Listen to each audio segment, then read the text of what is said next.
감사합니다. 소개받은 이정훈 교수인데요. 사실 과학자들께서는 전문적으로 이 분야를 연구하시기 때문에 궁금하실 것 같아요. 왜 사람들이 이렇게 원자력에 반대할까? 근데 도대체 이 사람들은 왜 이럴까? 근데 이게 사실 정치가 과학을 이기면 망하는 건데 이게 과연 한국만의 현상일까? 저는 이걸 굉장히 위험한 어떤 현대 정치의 큰 흐름 속에서 이 수많은 장난들이 진실을 덮고 정치 논리가 과학을 이기고 이렇게 해서, 근데 이게 사실은 굉장히 고대에서부터 이 제도가 갖고 있는 맹점이 있고, 그리고 원자력에 적대적인 생각을 갖는 사람들이 어디서 출발했냐, 이거를 사람들이 이해를 잘 못합니다. 근데 사실은 제가 조금 이따 말씀드리겠지만 독일에서도 녹색당이라는 당이 출현해요. 그게 사실 좌파 정당 중에 3인당 안에서 이 원자력 갖고 싸우다가 녹색당을 아예 만들어버리는 그런 흐름이 있습니다. 그러니까 이게 어떤 세계적인 정신사의 흐름 속에서 갑자기 히피 문화가 나오고, 그러면서 이 유럽과 북미를 확 바꿔버리는 문화혁명이 사실은 68혁명이라고 불리는 세계 정신사의 어떤 큰 변화가 일어나는데요. 그러니까 서구 사회가 그동안 갖고 있었던 가치라든가 어떤 우리가 인간이 어떤 걸 추구해야 되냐, 이런 가치들을 또 도덕, 윤리관 이런 것들을 다 전복시키는 그런 흐름들이 확 일어납니다. 그러니까 그 흐름 속에서 히피들이 추구했던 것들이 있죠. 거기에 꼭 뭐가 들어가냐면 반전, 반핵이 들어가요. 그러니까 이제 지금 항상 인권운동 속에 포함되는 동성애 문제라든가 이런 것도 같이 포함되고요. 그러니까 성윤리나 성도덕, 그 다음에 인간이 어떻게 살아야 될까, 규범적인 판단들, 이런 가치 기준이나 규범들이 완전히 송두리째 전복되는 어떤 역사적인 순간들이 있는 것이죠. 근데 그때 왜 이 원자력이나 이게 거기 포함됐느냐?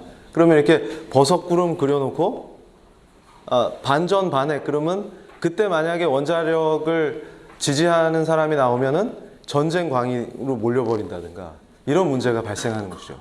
그러니까 제가 사실 프레임 전쟁이라는 거는 우리 의대 교수님들도 굉장히 괴로우셨던 게 광우병 때.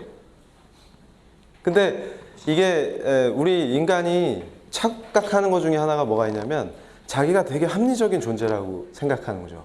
그리고 대부분의 국민들도 나는 되게 합리적이라서 합리적 사고를 할 수 있어, 이렇게 착각합니다.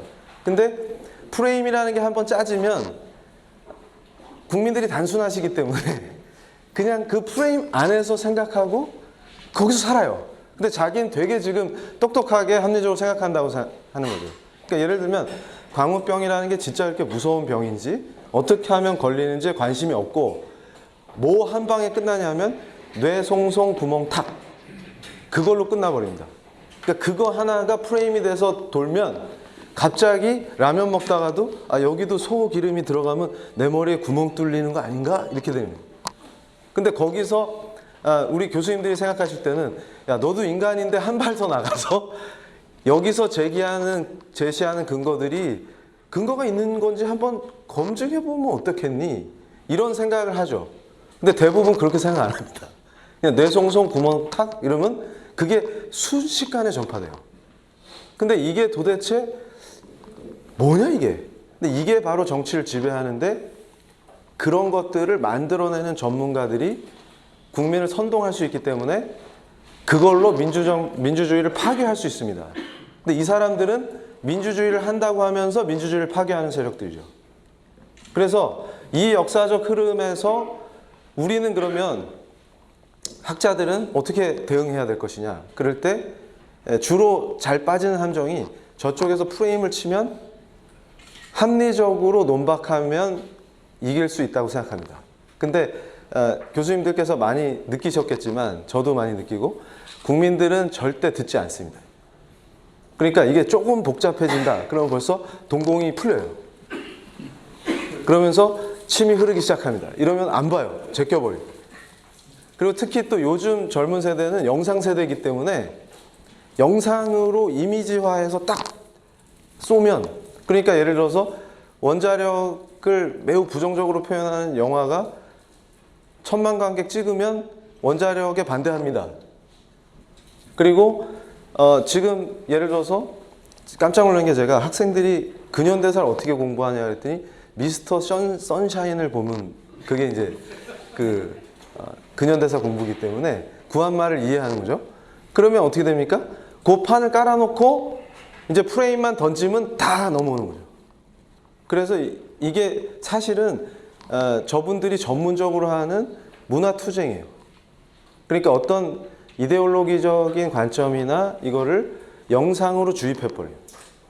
그러면 얘네들이 거기에 딱 세뇌돼 가지고 이제 그때부터는 이렇게 레드 선 할 때까지 이렇게 좀비처럼 끌고 다니는 대로 끌려다니는 거죠, 대중들이. 근데 문제는 뭐냐면 이분들이 표를 가지고 있기 때문에 민주주의가 파괴됩니다. 근데 이 사람들은 그걸 민주주의라고 불러요. 이런 아주 위험한 것들이 진행되는 것이죠. 그래서 그런 시대에 우리가 이제 진실을 지켜내고, 이건 사실은 어떻게 보면 한 국가의 에너지 정책을 기분대로 하면 이게 어떻게 되겠습니까, 미래가. 그러니까 이런 황당한 일들이 벌어지는 거에 이제는 대응하기 위해서 어떤 걸 해야 되느냐, 이런 측면에서 제가 오늘 이제 말씀을 드리려고 하는데요. 일단 제가 이제 우리 과학자 선생님들하고 저 같은 이제 문송합니다, 이렇게 문송 교수들하고 안 웃으시는 거 보니까 이게 적응이 잘 이 각 분야의 선생님들이 이제는 네트워크에서 같이 싸워야 됩니다. 그리고 이걸 더 확산시켜야 되고, 그래서 제가 이제 강조하는 것 중에 하나가 이게 지금 현대 정치만의 문제가 아니고 이들이 민주주의를 잘못 이해하고 잘못 해석해서 선동하는 걸로 대중들을 끌고 다니는, 이건 사실 민주주의가 아니고 중우정치죠. 어리석은 대중을 이용해서 권력을 탐하는 이 정치 체제나 구조는 사실상 매우 위험합니다. 근데 지금 현대 사회에서만 등장한 게 아니고 이미 고대 그리스에서도 이런 일들이 있었다는 것이죠. 그래서 지금 데이빗 헬드 교수가 민주주의 모델들에서 이 엘리트를 살해하는 정치를 민주주의라고 부르는 자들은 공산당들만 있었던 게 아니라 아주 고대에도 있었습니다. 그래서 사실 이 전쟁 중에 이때 아테네에서 어렵게 아테네 해군이 승리를 했는데 8명의 장군들을 재판에 회부해갖고, 왜 회부했냐 그러면 배에 남아있는 병사를 구조할 수 있었음에도 구조하지 않고 죽게 내버려뒀다, 이렇게 해서 대중을 막 선동합니다. 그래서 8명의 뛰어난 해군 지휘관을 그 중에 6명을 처형해버려요. 그래서 망했습니다. 왜냐하면 다음 전쟁 때 그러니까 해군 지휘관을 단시간 내에 탁월한 분을 키울 수가 없어요. 전투 경험이 쌓일 수가 없지 않습니까? 이론으로 전쟁하는 게 아니기 때문에 탁월한 지휘관 8명을 잃어버리니까 당연히 질 수밖에 없죠. 그래서 아테네 시민들이 전쟁에 지고 나라가 망하니까 후회를 했습니다. 근데 이미 늦었죠. 그러니까 제가 볼 때 지금 현대 정치의 위험성은, 특히 한국을 보면 이런 것들을 반복할 위험성이 굉장히 큽니다. 근데 대중은 지금 좋아 죽겠는데 나라가 망한 다음에 누가 책임집니까, 그걸?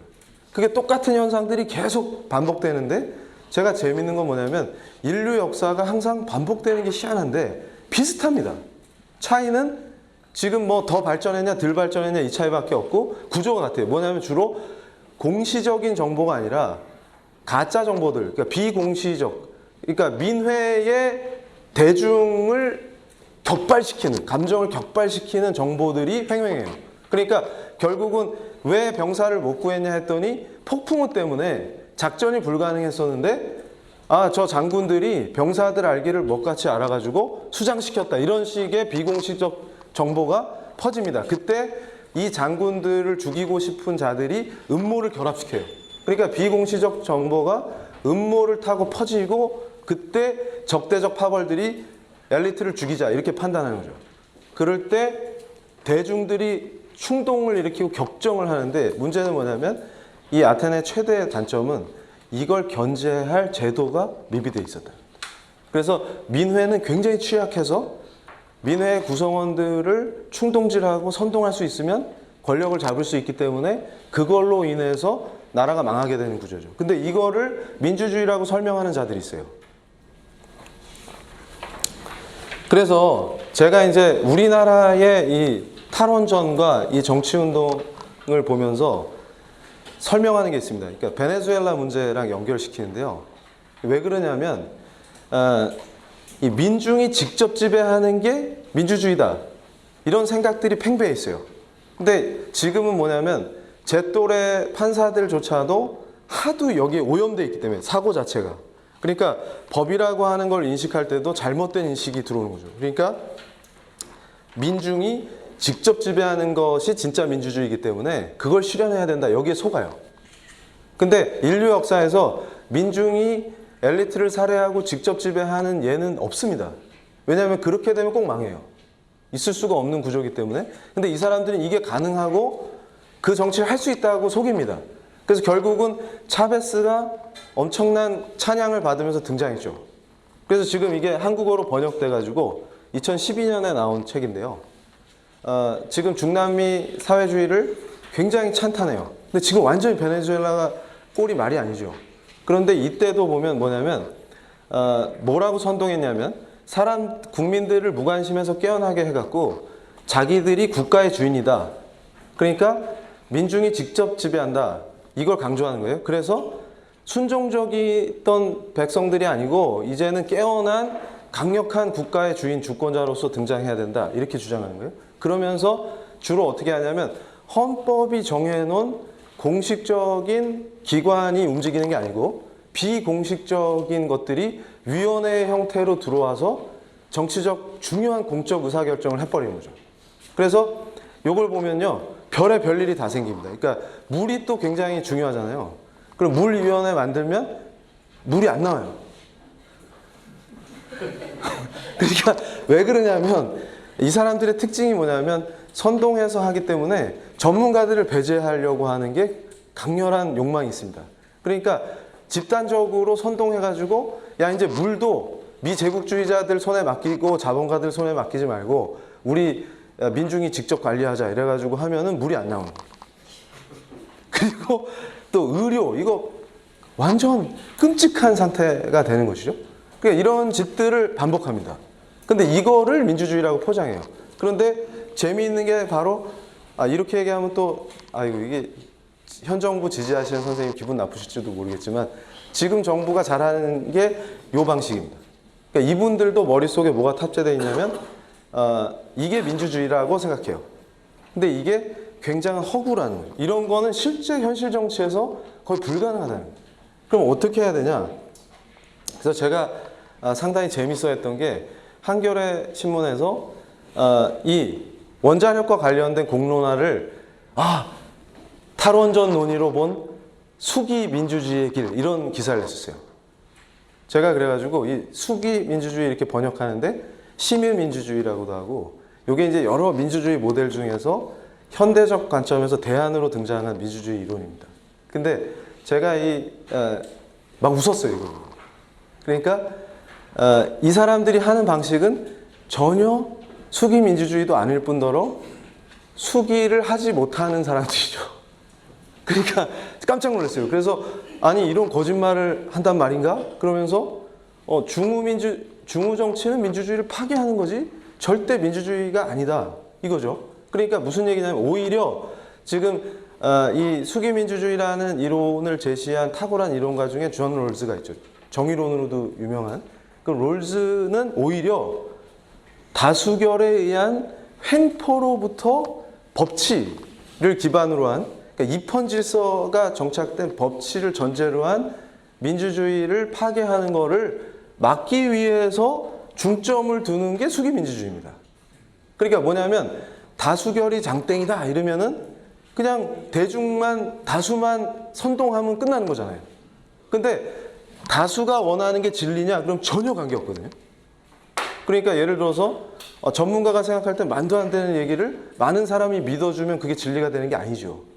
그러니까 다수결이 엄청난 횡포를 부릴 수 있는 거기 때문에 이미 고대 그리스에서 경험했던 저런 어리석은 엘리트 사례, 중우 정치를 막기 위한 제도적 장치가 수기민주주의예요. 근데 대중을 선동하는 선동 정치가 마치 수기민주주의인 것처럼 설명을 합니다. 근데 이게 우리 교수님들이 더 저보다 뼈저리게 느끼셨겠지만 공론화를 합시다 이렇게 딱 던져놓고 사람들을 모아요. 그래놓고 당신들이 배심원처럼 이제 다 들었죠? 결정하세요? 이걸 수기민주주의라고 부릅니다. 이 사람들은. 근데 이거는 민주주의 이론을 왜곡하는 정도가 아니라 무지의 최첨단을 넘어서 극단으로 가는 거예요. 이게 어쩌다 한국이 이 지경이 되느냐? 저는 이걸 굉장히 걱정하고 있는데요. 그래서 오히려 이걸 이제 우리가 펼쳐나가야 되는데 뭐냐면 수기민주주의가 가능하려면 시민사회의 배경적 문화에서 비공적 이성이 작동돼서 그러니까 예를 들면 지역사회에서 만약에 카이스트 교수님을 중심으로 대전의 시민단체들이나 시민들이 원자력의 중요성이나 에너지 정책의 방향이나 이런 거를 같이 공부하고 시민교육을 막 받아요. 교수님들한테. 그러면서 같이 토론하고 또 대학원생들이 거기서 또 중요한 역할을 하고 이러면서 공론화가 이미 돼 있는 상태에서 그런 시민사회의 요구나 어떤 방향이나 정책적 판단이나 이런 것들이 저 공적 정치적 포럼에 영향을 주는 방식이 제대로 작동되는 게 수기민주주의입니다. 그러니까 지금부터 그러니까 지금 이 정부가 했던 짓이 어떤 거냐면 우리는 무슨 영화 하나 있었죠 그거 판도라 그런 거 딱 보고서 시민들이 역시 원전 없애야 돼 이러면서 돌아다니는 그럼 그거를 판도라를 기점으로 막 선동합니다. 반전 반핵 이래가지고 그 옛날 히피의 정신 이래가지고 그러면서 막 선동하죠. 그러면 자 원자력 싫죠. 거기다가 이제 일본 예를 들어서 원전 때문에 엄청 많이 죽었대요. 근데 누가 죽었죠? 그건 쓰나미 때문에 돌아가신 거 아니에요? 원전 때문에 죽었나요? Anyway. 그러면은 그래서 제가 이제 이 통계 함정이나 이 거짓말 이런 거 보면 제가 그래서 전에 우리 그 학부생들하고 젊은이들 모아서 저 서울대에서 강의할 때 뭘 얘기해 줬냐면 자 내가 지금 예를 드는 게 뭔지 맞춰봐 이랬는데요. 일본에서 통계를 냈는데 살인을 하기 전에 살인범의 80%가 이걸 먹었습니다. 이걸 금지해야 할까요? 쌀이에요, 쌀. 왜냐면 밥을 먹고 사고를 칩니다. 그러니까 그런 수준이기 때문에 그러면 판도라를 받기 때문에 지금 이제 세뇌가 된 상태죠. 그러면 이분들은 뭐예요? 이미 원전을 반대하는 걸 정해놓고 공론화 시키겠다고 폼을 잡으면서 쇼를 벌이는 거에 불과하지 이분들은 이미 탈원전 하겠다고 결론을 내려놓고 공론화를 시작하는 거잖아요. 근데 그건 공론화가 아니죠. 그러니까 이게 오히려 자 공적 정치적 포럼의 예가 뭐냐면 공적 이성이 어떻게 작동되냐면 헌법이 만들어 놓은 그 법체계 안에서 헌법이 권력을 주고 권한을 부여한 그 기관을 중심으로 담론이 형성됩니다. 근데 그 과정에 민의가 어떻게 반영되냐 그러면 교수님들 같은 전문가 그룹이 시민사회를 가르치고 거기서 여론이 형성된 것들이 여기에 반영되어야 되는 것이죠. 그러니까 오히려 이 공적 포럼에서 행정부나 입법부가 법을 만들거나 아니면 정책을 시행하거나 이러려고 할 때 교수님들 같은 전문가들에게 많은 자문을 구하고 경청하고 이런 것들이 수기민주주의의 핵심입니다. 근데 오히려 전문가들의 얘기를 잘 듣지 않으려고 하면서 대중을 선동해서 그 힘으로 정책을 밀어붙이는 게 전혀 수기민주주의가 아니라는 것이죠. 근데 지금 뭡니까? 아까 보여드린 것처럼 한겨레 신문은 수기민주주의가 이제 한국에서 시행되고 있다. 이런 선동을 또 하는 거예요. 그러면 제가 아까 서독의 예를 드렸었는데요. 이 비슷한 방식인 게 원전 반대 운동이 서독에서 강렬하게 일어나요. 근데 이게 뭐냐면 평화 운동과 환경운동, 녹색운동이 같이 일어납니다. 이게 사실은 동독과 서독이 서로 체제 대결을 벌일 때 서독 내의 좌파들이 막스 레닌주의를 추종하거나 좌파들이 심지어는 이제 소련과 내통하면서 서독 정치를 굉장히 힘들게 만들어놔요. 그때 이제 주로 많이 썼던 방식이 이제 핵전쟁의 위협을 강조하면서 원전 아예 없앱시다 이렇게 갔었던 거죠. 그러다가 3인당 안에서도 분열됩니다. 그러니까 아예 강경파들이 녹색당을 차려요. 근데 이런 정치적 흐름이 지금 탈원전이라고 하는 그 정책의 배경에 깔려 있습니다. 그러니까 이 사람들은 국가 에너지 정책이 어떻게 되고 우리나라가 어떻게 되고 우리나라 산업이 어떻게 되고 이런 거에 관심이 없습니다. 그러니까 그냥 정치 이데올로기를 가지고 자기들이 승리하면 돼요. 그래서 똑같은 짓을 지금 우리가 하고 있는데 독일 정치사에 굉장히 업적을 많이 쌓은 그 데니스 바크 박사님이 이제 독일이 통일된 이후에 굉장히 심각하게 독일 정치에서 녹색당이라든가 평화운동의 문제점들을 지적합니다. 그러니까 이게 7, 80년대에 독일의 신좌파들이 평화운동을 한다 그러면서 무슨 짓을 했냐면 거기서 극단적인 사람들이 우리나라보다 상황이 더 심각했던 게 보수적인 법관을 살해한다든지 테러를 일삼았어요.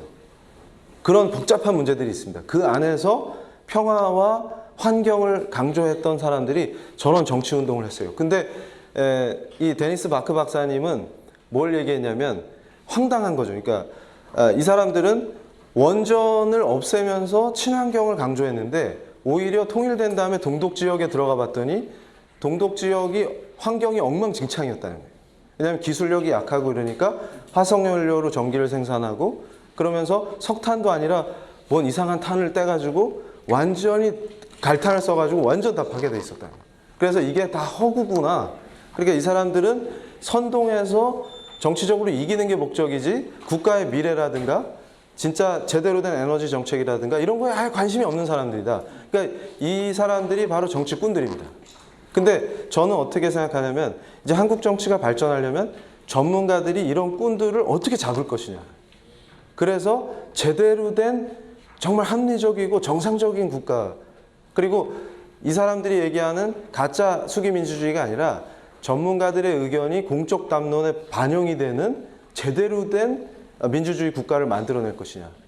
이런 것들이 우리의 엄청난 과제인 거죠. 그러니까 원자력을 지켜서 우리 산업을 보호하고 에너지 정책을 제대로 해서 미래를 대비하는 것이 결국은 나라의 굉장히 중요한 문제이기 때문에 이 공적 담론에 전문가 선생님들이 적극적으로 참여를 하셔야 돼요. 그래서 저분이 누구냐면 조지 레이코프 교수인데 프레임 전쟁에 대해서 이론적으로 체계화한 분이에요. 처음으로. 근데 저분은 좌파 진영에서 공격적으로 등장한 겁니다. 그러니까 왜 그랬냐면 레이건이라고 하는 특이한 정치인이 나타났어요. 왜냐하면 레이건이 등장하기 전에는 레이건하고 똑같은 얘기를 했는데 레이건 앞에 공화당 대선 후보는 완전히 참패를 했습니다. 민주당한테.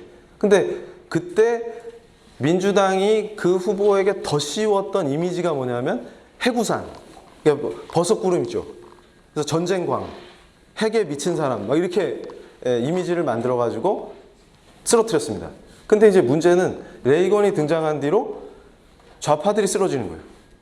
그러니까 저분이 레이코프 교수님이 답답한 겁니다. 그래서 자기 대학의 동료가 평소에 주장하는 게 레이건 정책에 반대하는 얘기를 하는데 누구 찍었냐 그러면 레이건을 찍었대요. 그러니까 저 레이코프 교수님이 배울 만큼 배운 애가 왜 그 모양이냐 이렇게 하다가 궁금했던 거예요. 그러니까 학력이 높은 자기 친구가 레이건이 얘기한 공약과 다른 주장을 하면서 레이건을 찍고 오는 이유가 뭘까 이게 궁금했어요. 그래서 그걸 파고들면서 프레임 이론을 내놓은 겁니다. 그러니까 인간이 사유하는 방식이 되게 합리적 근거를 가지고 판단하고 이런 게 아니었구나. 그러니까 그냥 프레임이 딱 짜지면 그 안에서 뛰고 놀고 하는 수준이구나. 이걸 이제 깨달은 거죠. 그래서 현대 정치에서 이 프레임을 장악하는 자가 승리하겠구나. 이렇게 판단한 겁니다. 그래서 레이건으로 표현되는 보수 정치를 잡으려고 이걸 체계화했어요. 그러면서 그 연구소도 창립해가지고 프레임 전쟁에 임하자 이렇게 이제 접근한 것이죠. 그래서 제가 저걸 본따서 저도 정책연구원을 만든 거예요. 그러니까 이대로 가다가는 나라가 선동돼서 다 죽겠구나. 그러니까 대응 프레임을 만들어낼 수 있어야 합니다. 그러니까 근데 이제 심플합니다. 저분이 봤을 때 레이건이 왜 강해질 수밖에 없냐 그랬더니 어떤 인간적 유대나 진정성을 가지고 같은 메시지를 반복하는 거예요. 그러니까 강력해집니다. 그러니까 프레임이 완성돼 버려요. 그러면 좌파들이 당시에 레이건한테 계속 졌던 게 뭐냐면 레이건이 굵직하게 프레임을 만들면 거기에 반론을 제기하면서 달라들어요. 그러니까 제가 이제 이거를 다른 선생님들께도 이해하기 쉽게 예를 드는 게 예전에 대선 때 박근혜 후보와 이정희 후보가 논쟁하는 걸 떠올려 보시면 돼요. 그러면 어눌하게 박근혜 후보가 토론을 잘 못한 것 같은데 똑똑하게 엄청 잘하죠. 누가? 이정희 후보가 막 다다다다다 떨어뜨리려고 났어요 뭐 이러잖아요. 그러면은 이걸 하면은 사람들이 오히려 이정희 후보를 좋아해야 되는데 본인이 박살이 납니다. 그 이유가 거기 있어요. 그러니까 무슨 얘기냐면 우리가 논리적으로 상대방의 허점을 논파하면 대중을 통해서 승리할 것이다 생각하는데 그렇지 않다는 거죠. 거꾸로. 오히려 레이건 대통령은 어떻게 보면 어눌한데 강렬한 메시지를 반복해서 던집니다. 그러니까 저는 교수님들께 말씀드리고 싶은 게 전문가끼리 싸울 때는 샤프하게 박살을 내시는 게 맞죠. 근데 대중을 상대로 할 때는 굵직한 메시지를 반복적으로 던지는 게 매우 효과적입니다. 근데 그걸 어떻게 할 것이냐 이게 굉장히 중요한 문제인데요. 그래서 제가 이제 분석을 했을 때 레이코프 교수가 망하는 12가지 덫을 얘기합니다. 프레임 전쟁에서. 근데 주로 우리 교수님들이 볼 때 소위 한국에서 보수당이라고 자칭 보수당이라고 하는 사람들은 왜 망할까? 그러면 항상 이 덫에 걸려요. 뭐냐면 합리주의의 덫, 이슈의 덫 이러는데 그러니까 저쪽이 프레임을 만들잖아요. 그러면 거기에 합리적으로 논박을 하면 이긴다고 착각해요. 근데 프레임이 이미 만들어진 상태에서는 그걸 비판하면 프레임이 말려들면서 그 프레임이 강화돼 버립니다. 그러니까 예를 들어서 탈원전이라는 말을 썼어요.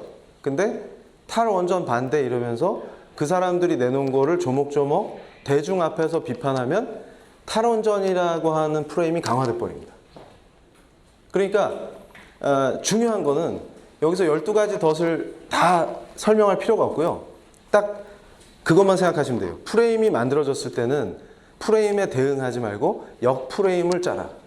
그겁니다. 그러니까 강력하게 역프레임을 짜면 그 프레임에 걸려들지 않고 빠져나올 수가 있어요. 그러니까 특히 뭐냐면 익숙한 덫에 걸리는 게 저 합리주의의 덫인데 특히 이제 우리 지식인들은 논리적으로 합리적으로 근거를 제시해서 저게 잘못된 거다 이걸 깨고 싶어요. 근데 그거는 전문가들끼리의 거기서 해줘요. 거기서. 근데 대중을 상대로 할 때는 절대로 복잡한 논쟁을 3분 이상 끌면 대중은 동공이 풀려요. 그거 듣지 않습니다. 절대 듣지 않습니다. 뭔 말이야 이러면서. 근데 전문가들은 보고 있으면 이 논쟁에서 누가 이겼다가 보이지만 대중은 누가 이겼는지도 몰라요. 그러면 목소리 컸던 사람이 이겼다고 착각해요. 그러니까 이상한 상태가 됩니다. 그러니까 여기에 조심해요. 여기에. 그래서 또 특히 잘 빠지는 게 뭐냐면 프레임 구성이 필요 없다는 덫. 이게 제가 깜짝 놀랐던 게 유튜버 중에 20대 청년이 마케팅 전공하는 청년이 한국당이 망하는 이유 해가지고 영상을 만들었는데 제가 그거 보고 막 웃었어요. 어떤 은퇴하신 유명한 분이 그걸 이렇게 SNS에서 뿌리시면서 젊은이한테 배우소 이러면서 뿌리셨는데 제가 보고 깜짝 놀랐어요. 왜냐하면 아무리 좋은 내용을 갖고 있고 경제를 살릴 수 있고 나라를 구할 수 있어도 프레임 전쟁에서 지면 꽝이죠. 그래서 자기는 마케팅 학도인데 마케팅의 기본을 모르는 것 같습니다. 이러면서 그러니까 뭐예요? 사실은 이게 그러면서 그 청년이 뭘 얘기했냐면 아니 성범죄 문제를 생각해 봅시다. 그러면 M 후보는 성범죄자를 변론하고 또 한국인을 살해한 선박 반란 사건의 가해자를 변론했는데 어떤 분은 친구한테 발정제 사러 간다는 거를 킥킥킥 하면서 책에 썼는데 이분이 성범죄자처럼 몰리고 성범죄자를 법정에서 변호한 사람은 괜찮은 거죠. 근데 이럴 때 정치판에서 더티하게 딱 하면 어떻게 돼요? 이 후보 그러면 뭐가 떠오릅니까? 발정제. 그래서 이름이 발정제가 아니고요. H 후보 그럼 발정제. 이렇게 딱 만들어버려요. 그러면 어떻게 되냐면 그렇게 한번 프레임이 만들어지면 발악을 합니다. 근데 이때 제일 어리석은 짓이 뭐냐면 사실요 그 발정제는요 제가 산 게 아니고요. 이렇게 나오는 거예요. 그리고 친구가 사러 간대길래 잘 갔다 와 한 거밖에 없고요. 이렇게 가는 거예요. 그러면서 계속 그러니까 당신 발정제. 그러면 그 발정제는 제가 산 게 아니고요. 이렇게 되는 거예요. 그럼 이게 여러 번 반복되면요. 어떻게 되냐면 그 후보만 보면 모든 유권자가 발정제 나왔다. 이렇게 되는 거예요. 그게 죽는 길이죠. 그럴 때는 오히려 뭘 해야 되냐면 프레임을 만들어야 됩니다. 그러니까 프레임 구성이 필요 없다는 것. 여기서 벗어나야 돼요. 프레임이 필요하다. 그러니까 그분이 이제 뒤늦게 정신을 차리시고 유튜브에 뛰어들었잖아요. 근데 이미 늦었다. 그러니까 요거 이제 시간이 없으니까 빨리 넘어가가지고 제가 이제 보여드리면 소위 이제 한겨레나 이쪽 언론이 가짜뉴스다 이러면서 공격하기 시작했죠. 정부랑 손잡고. 근데 이때 잘못하면 이 프레임에 말려들 뻔했어요. 근데 요 한겨레가 가짜뉴스의 진원지로 지목해서 피해를 보신 교수님이 있는데 현명하게 잘 빠져나온 게 제가 이때 프레임 강의를 많이 했습니다. 그래서 역프레임을 짜야지 대응하지 마십시오. 그러니까 기자회견을 열어서 대응은 하는데 문제는 한겨레가 지목한 거에 대해서 이거 해서 반론하지 말고 어떻게 하면 되냐면 한겨레가 얘기한 것들 있죠. 이 교수님과 이 단체가 이런 짓을 했다라고 했는데 그게 다 허위였거든요. 거기에 대한 착실한 반론은 그거에 관심 있는 사람들에게 자료로 제공합니다. 그리고 SNS나 인터넷상에서 싸울 때는 어떻게 하면 되냐면 한겨레가 가짜뉴스다. 그러니까 정부가 가짜뉴스를 단속하겠다고 나서면 한겨레를 단속해 주세요. 이렇게 가요. 그러면 거꾸로 요 한겨레가 제기한 거에 대해서 일일이 논박하기 시작하면 가짜뉴스 프레임이 강화돼 버립니다. 그리고 그 교수님 얼굴과 가짜뉴스가 연결돼요. 근데 이때 합리적으로 빠져나오려면 오히려 한겨레가 가짜뉴스 진원지다. 그래서 한겨레가 허위 보도한 게 확인된 것들을 제시해야 돼요. 그래서 제가 SNS에서 활동할 때 한겨레가 실제로 광우병 당시에 가짜뉴스 한 거, 그다음에 천안함 사건 때 가짜뉴스 한 거 이것들을 정리해서 가짜뉴스의 진원지는 한겨레니까 총리가 가짜뉴스 단속하겠다고 나섰죠. 아, 총리 감사합니다. 한겨레 단속해 주세요. 이렇게 가요. 그러면은 증거가 있잖아요. 그럼 네티즌들이 어떻게 여론이 움직입니까? 아, 한겨레가 가짜뉴스였대. 이렇게 가는 거예요. 요게 매우 중요합니다. 근데 이게 원자력을 정책적으로 구할 때도 국민들을 설득할 때 이런 방식이 매우 효과적인 방식이죠. 그래서 중요한 것은 이 국정농단 프레임이 완성될 때도 매우 탁월한 게 뭐였냐면 이게 이제 미디어 오늘이라는 데서 만든 책에서 제가 인용한 거예요. 그러니까 TV조선, 한겨레, JTBC가 국정농단 프레임을 완성할 때 사실은 저 SBS 소속의 김 PD라는 분이 제안을 한 거예요. 뭐냐면 우리가 SNS를 통해서 의사소통을 할 때 저거 있죠? 샵? 그런데 최순실은 이걸 운동을 벌인 거예요. SNS 친구들하고 같이.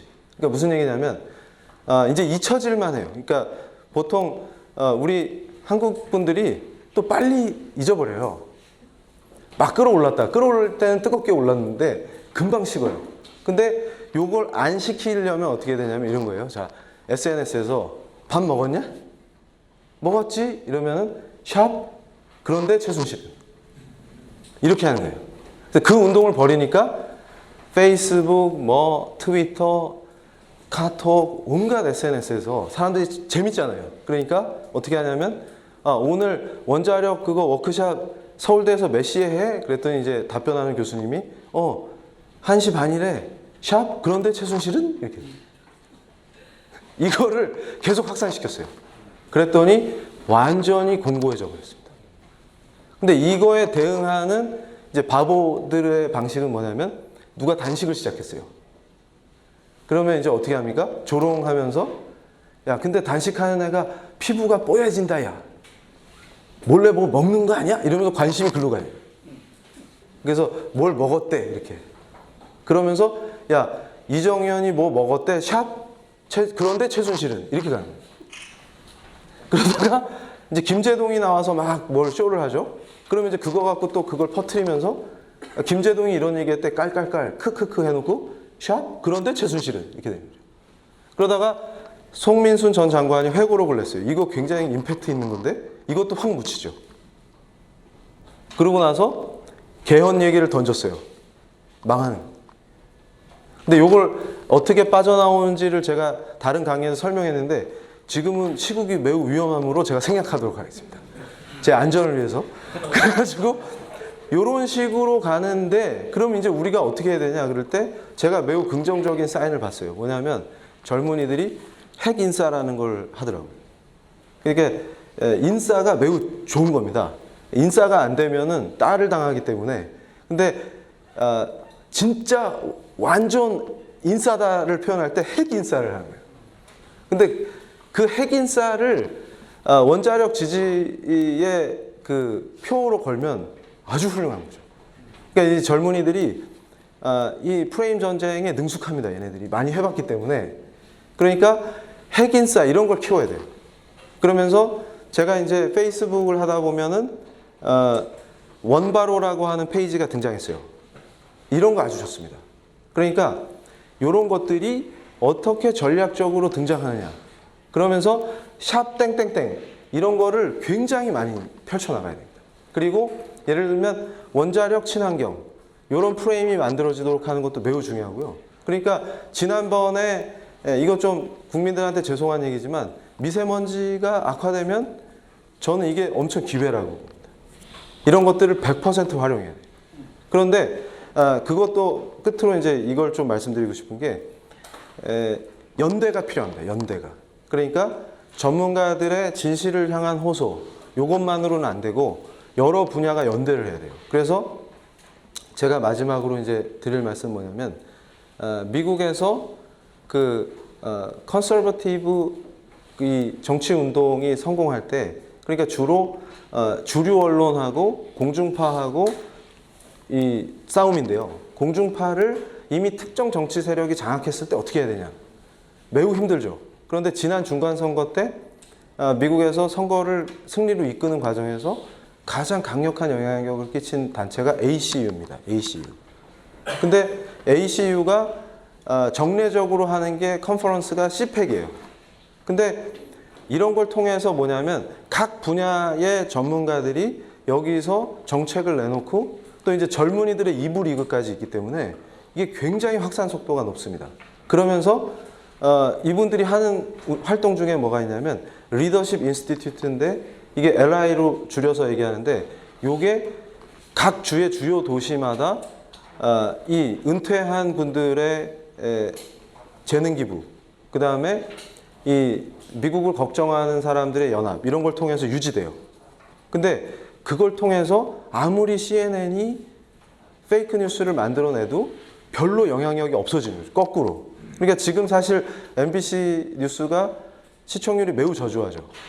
그러니까 오히려 더 안 봐요. 그럴 때 우리가 오히려 역설적으로 이 기회에 젊은이들에게 원전의 중요성이라든가 원자력의 중요성 같은 것들을 이런 걸 통해서 알릴 수 있는 전략을 수립해서 체계적으로 할 때, 예를 들면 제가 공개 강연을 많이 하기 때문에, 그래서 제가 이제 여기 오기 전에 우리 주한규 교수님하고 식사하면서 요걸 이제 예를 들어서 지금 제가 강의한 거를 촬영해 가지고 유튜브에 올리잖아요. 그럴 때 주 교수님께서 말씀하신 게 OK 아톰인가요? OK atom.org 요거를 제가 지금처럼 이제 얘기하는 거예요. 여러분 지금 이 영상을 보시면 okatom.org에 지금 접속하세요. 지금 이러면서 이제 여기 자막이 나가죠. 지금 빨리 접속하세요. 그래서 서명하시기 바랍니다. 이렇게 가는 거예요. 그러면 사람들이 이 영상이 퍼질 때 그걸 하죠. 그리고 이제 예를 들면 이 원전을 지켜야 된다라고 생각할 때 거기에 호응할 만한 시민단체의 활동가들이 모여있는 카톡방들이 있어요. 근데 그 리더들한테 그 사이트를 보내주는 거예요. 그래서 거기 퍼뜨려라. 그리고 너네 전기도 못 키는 나라에서 살기 싫으면 빨리 지금 서명해라. 이런 식으로 계속 확산시켜야 돼요. 그러니까 무슨 얘기냐면 각계각층의 우리 원자력을 지지하는 여러 세력들과 연대를 해야 됩니다. 그래서 제가 이제 아까 우리 주한규 교수님께도 제안을 드렸었는데 지금 미국 ACU가 한국이랑 연대하고 싶어요. 그래서 이제 그 5월 중순에 첫 이제 예비 모임을 갖거든요. 그럴 때 이제 제가 주한규 교수님을 통해서 소개해드리면 우리 원자력 전문가 교수님들이 이게 조직화될 때 많이 참여하셔가지고 그럴 때는 한국의 청년 리더들에게 원자력이 왜 중요한지를 교수님들이 강의도 해주시고 Q&A 때 질문도 받아주시고 그러면서 또 똑똑한 대학원생들이나 이런 친구들이 그 안에 들어가서 청년단체에서 활약하게 하면서 이게 확산되게 해야 됩니다. 그런 그 연대 속에서 네트워크가 쫙 만들어지면 만약에 획기적으로 어떤 좋은 아이디어나 프레임 전쟁에서 승리할 만한 것들이 이렇게 샵 그런데 최순실은 이런 것처럼 등장했을 때 이거를 그 네트워크를 통해서 확 확산시켜 버릴 수가 있습니다. 그러면 정부가 굉장히 걱정하는 현상이 벌어지겠죠. 그러니까 뭐냐면 결국은 표에 의해서 정치인들이 움직이고 정부가 움직일 수밖에 없기 때문에 이걸 장악해 들어가야 됩니다. 그래서 저는 말씀드리는 게 전문가끼리의 어떤 의사소통도 중요하지만 다른 분야와 특히 저는 이제 뭐냐면 한국 사회가 아직 시민사회가 건전하게 형성된 적이 없기 때문에 오히려 이 시민사회가 건전하게 형성되는 과정에서 전문가들이 자기 역할을 하고 소통할 수 있는 그런 시민사회의 비공식적 포럼의 형태로 이게 형성돼서 이게 공적 의사결정에 영향을 미치는 그 발전된 형태의 민주주의 방식이 한국에 정착할 수 있도록 같이 힘을 모아야 됩니다. 그래서 저는 이제 끝으로 말씀드리면 지금 계속해서 원자력뿐만 아니라 많은 분야의 정책과 이런 것들이 대중선동이나 거의 중우정치화돼서 베네수엘라처럼 망해가는 상태이기 때문에 지금 이제 여러 분야에서 교수님들이 그냥 학교에만 있으면 안 되겠다 생각하시고 참여를 시작하셨는데 저는 이런 흐름 속에서 우리 원자력도 지금 이제 미약하나마 SNS에서 등장하기 시작했죠. 핵인싸나 원바로 같은 것들이. 근데 그런 것들이 지속적으로 그러니까 예를 들어서 몇만 명씩 거느리고 있는 그 친구들이 교수님들한테 교육을 받은 다음에 제대로 된 걸 갖고 재밌게 구성해가지고 짧은 영상 같은 거를 던질 수 있어야 됩니다. 그러면은 이미 청년단체나 여러 시민단체를 움직이는 몇몇 그 주요 유튜버들이 있어요. 근데 이런 친구들을 제가 혹시 이렇게 교수님들께 연결해드리면 얘들을 짧은 시간에 교육시키셔가지고 그러니까 얘들이 여러 정책 얘기할 때 뭐 교육정책 뭐 이런 거 비판하다가 원전 얘기를 얘들도 관심 있어 하는데 얘들의 특징이 뭐냐면 깊이 있게 공부를 또 안 합니다. 그렇기 때문에 애정을 갖고 조금 잘 교육시켜가지고 그런 것들이 등장하면 제가 볼 때는 매우 효과적일 수 있습니다. 그래서 연합하는 형태의 그 ACU가 American Conservative Union이잖아요. 그런 형태가 이제 한국에서도 출범하면서 이 에너지 정책의 세션이 열리고 이러면서 더 강력해지고 법조인들이나 여러 가지 시민단체 리더들이나 이런 사람들이 호응하면서 같이 연합할 때 더 강력해질 거라고 봅니다. 그래서 오늘은 제가 뭐 이 정도 말씀드리겠습니다. 감사합니다.